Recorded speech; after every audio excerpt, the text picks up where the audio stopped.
So then going from, in conjunction with water, you've got your heat. Yeah, heat's very important, and we see operations. A lot of times we're not talking high-end growers here. No, we have lots of mom and pops, and they want to keep their costs low for spring, and so they'll do their own propagation. And it might be, we've talked about things that every operation would have with the mist and stuff like that, but they big thing if they want to look at being efficient is heat. And so I brought a couple of samples here. I appreciate the people at Biotherm. They sent this over.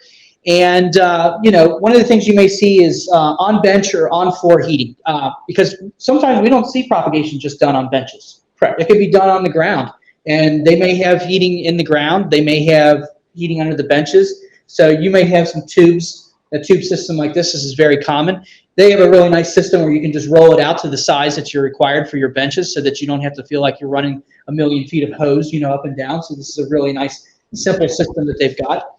And, the big thing with heat, the older greenhouses, we used to see the fin tube heating.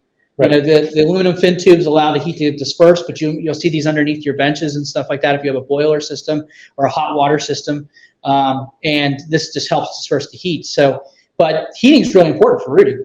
Right, and the thing that you have to remember is it's not just about heating; it's about the uniformity of the heating, and that's one of the nice things about the Biotherm is that they basically are able to disperse that heat uniformly underneath the trays. Because one of the problems that I see when they use like the fin pipe is that they get it too close to the trays, and so what you end up with is striping of dry spots. And that is a combination. Now you can use it with very effectively, but then you have to make sure that you've got the right water temperature flowing through there. So hotter is not necessarily better, because that's one of the big problems that we see is that they start running 120, 130 degree water through that pipe, through the fin pipe, and they put that fin pipe about this far underneath because that's all the more chain they have to. Right, that's all the chain they hang it up. Or that's where the cross braces are. And then what happens is you end up with this little funnel that comes up over it, and then those trays are incredibly hot. Right. And that brings us up to another good point. If you have an on-bench heating system, I don't know how many facilities I walk into, and you always ask them like, "How's the rooting going on in your propagation?" And they're always saying, "Well, I'm either not getting good propagation or I'm constantly watering." And I'm like, "Well, where's your probe?"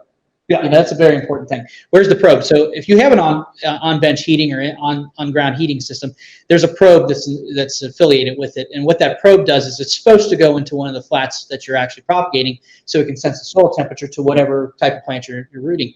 And half the time, I usually find that probe outside the plants or hanging up. They forgot about it. Or another thing that I see too is bench space that's not even utilized, that's being heated. So you're letting all that heat go to the air. And then one of the major ones I think you were telling me about earlier is that your sensor is touching a fin tube pipe. Yeah, the sensor. I had one grower that they were running into problems where the rooting was very, very slow, and they couldn't figure out why was it going so slow. So we looked at the soil temperature, and so we took our infrared thermometer and we went and we checked the soil temperature, and lo and behold, that soil temperature was down around 50 degrees. Well, 65, 68, 72 degrees is the ideal temperature for soil temperature for rooting. But that soil was like running at 50 degrees. Well, they're not going to root. And we started investigating this, and what was happening is that basically they had their sensor was just hanging on the fin pipe, which of course basically kept the system shut off all the time, so the soil never heated. Right. So you've got to be really thinking very carefully about what are we sensing. Are we sensing the soil correctly? Do you have it sitting in the soil so that it is actually working? And have you calibrated it? And it's easy to calibrate a sensor. You basically can do one of two things. You can, the easiest one is take that, after lunch and you've got that glass full of ice left over, add a little water to it, and then stick your sensor in there, and that should be right around 32 degrees. Right. And that's important, yeah. Because if you don't have that sensor sensing correctly, you're not going to be the right temperature. And temperature is all about speed of rooting, speed of growth. So if it's cold, it's just going to slow it down. Now, keep in mind that in the winter time, remember, the nights are longer than the days, right? I mean, that's kind of common sense. Okay, and what does it usually is at night? It can be very cool. And of course, so because it's cold, what are you doing? You're throwing heat into the greenhouse, right? Right. Well, as you're putting more heat into the greenhouse, basically it's evaporating the water out of the soil. And when it evaporates the water out of the soil, what does it do? It cools the soil down. So it's not uncommon that, you know, if you set the temperature up in the air here at, say, 72 degrees, awesome, that the soil temperature, just because of the heat evaporating the water out of the trays, is basically running 5 to 10 degrees cooler. So you need to, that's why you have to have that sensor in the soil, not hanging up here in the air, is because you've got to make sure that you're putting on enough heat to keep the soil warm continuously and it doesn't cool down, because otherwise you're just going to slow down the whole process. Right. You know, and another thing that comes up often is like, what kind of heat source do I need to run these things? And I usually see around 3 different types of heating sources. A lot of people do mini boilers. So a little tiny. Everybody's, when I hear boiler, they think this giant unit, but the boilers have become so efficient and so small now that they can put out a lot of hot water heat, you know, to heat these tubing systems. Second of all, I've seen people just use a closed loop hot water heater. So the hot water heater is just constantly moving and the water just moves through the system. Of course, you're going to have to use like a glycol or something like that so you prevent any rust from occurring, because obviously you're going through a steel tank. And then third, I mean, I'm starting to see a little bit more of this. It's still kind of new, but you're starting to see the on-demand water heaters. People want the kickback from, you know, their municipality or their state for not having to use as much of their fuel source, you know, whether it be gas or propane. So you can use those on-demand heaters to do the same thing and call for heat with different temperature probes. And so those are the 3 main sources that I see. Other than, you know, if you have the fin tube heating system, you might have a full-on boiler unit or something like that. Especially if you have floor heat, where, you know, you might be having concrete and you might roll out one of those things, or you have the tube system that Biotherm has, where you can roll it out on the ground. But at least you get a nice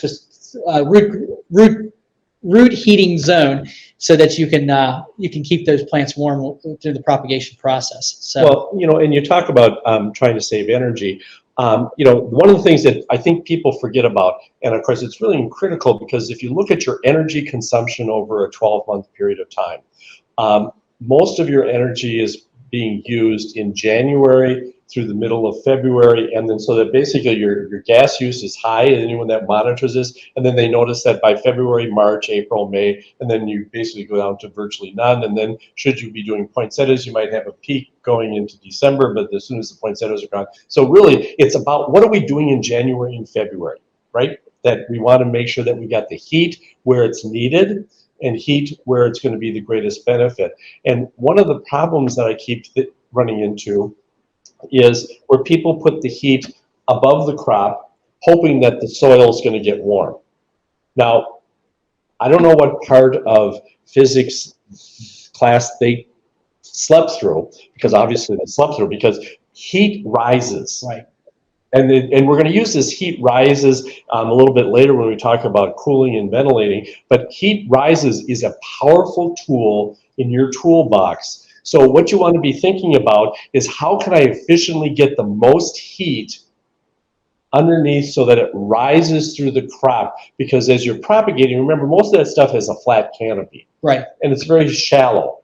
So trying to get the heat down, if you've got a shallow, heavy canopy, is really tough, isn't it? Right, it's real tough. So the easiest way to do it is to basically use convection heat to basically move up from below. So that's the most efficient way of doing it, right? Yeah, and it is efficient. And you bring up another good point, is we got to worry about air temperature too. Yes. You're not going to be, in this time of year, we're not going to be able to propagate in 52 to 62 degrees. It's going to be kind of tough. Yeah. You know, and so you got to really rely on 2 heat sources when you're doing propagation. You got to rely on your air temperature, and you got to rely on that root zone temperature. So if you're trying to root in a with just air temperature, it's going to take a long time.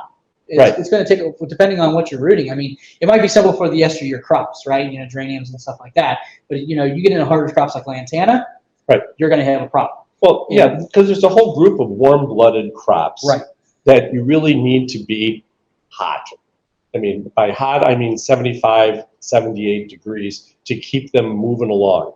You know, I just recently did a presentation on begonias, and you know that's a warm-blooded crop. Oh yeah.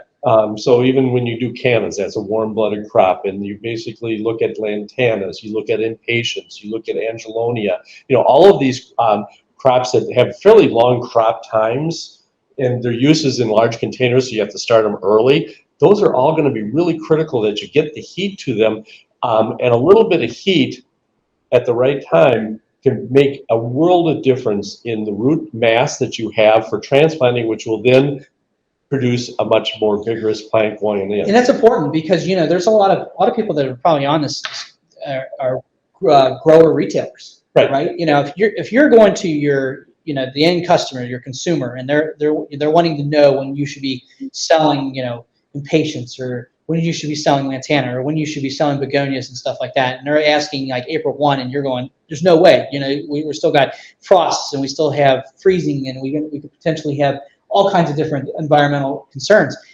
Back it up as a grower, it's the same thing. Right. It's just in reverse. Yeah. You know, you're going to have to worry about you know, all those type of things as you're propagating and you're prepping your crops. You know, and especially when if you're getting unrooted, it's offshore coming in. You know, it's huge. A lot of people always complain of how cold it is, you know, coming in from FedEx or any of the shippers and stuff like that. But you know, this is imperative so that you can get your crop going to be timed right so that you can hit your marks. Right, So, and it's more than just getting the crop, you know, because if you have you got yourself 100 and some cuttings, and you say, I did a good job. Okay, let's define a good job. Are 95% of them uniform in performance?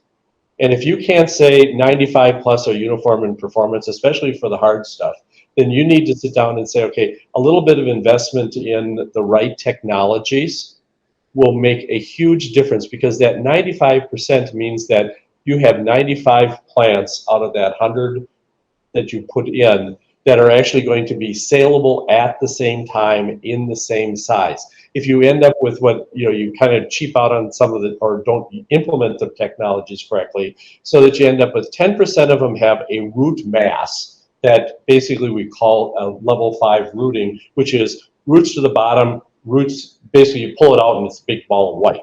Okay, that's a level 5. But the rest of them are like at 3s, which, you know, are basically, they've rooted down. You got a couple that are at level 2, which is kind of rooted out but not down, so you pull them out and you got bare root plants. If you've got that kind of variability from a level 2 to a level 5 rooting, then you've got the wrong technology implemented. And you really need to sit back and ask yourself, okay, how can I spend a little bit of money? Because, you know, I did a study a number of years ago on shrink. Because, you know, shrink is literally anything you do that you're not getting paid for. So if you've got you know, if you buy 100 cuttings, which of course is, if you really think about it, the cheap part of that liner. Because by the time you put the soil, you put the tray, put the time, you put, you know, because your propagation area is probably one of the most expensive places you have to run in your operation. So you basically look at that, every plant you don't produce and bring it to the retail basically costs you at least 1 or more finished plants in profits. absolutely. In profits. I mean, it's just scary when you think about, if I didn't kill these plants, or didn't, you know, if they performed, how much more money could I make? And it's an amazing amount of money that's lost due to shrink, which is poor performance of the plants. Right. So, and heat is a key part of uniformity of growth. You get the mist on, but you don't put the heat to it.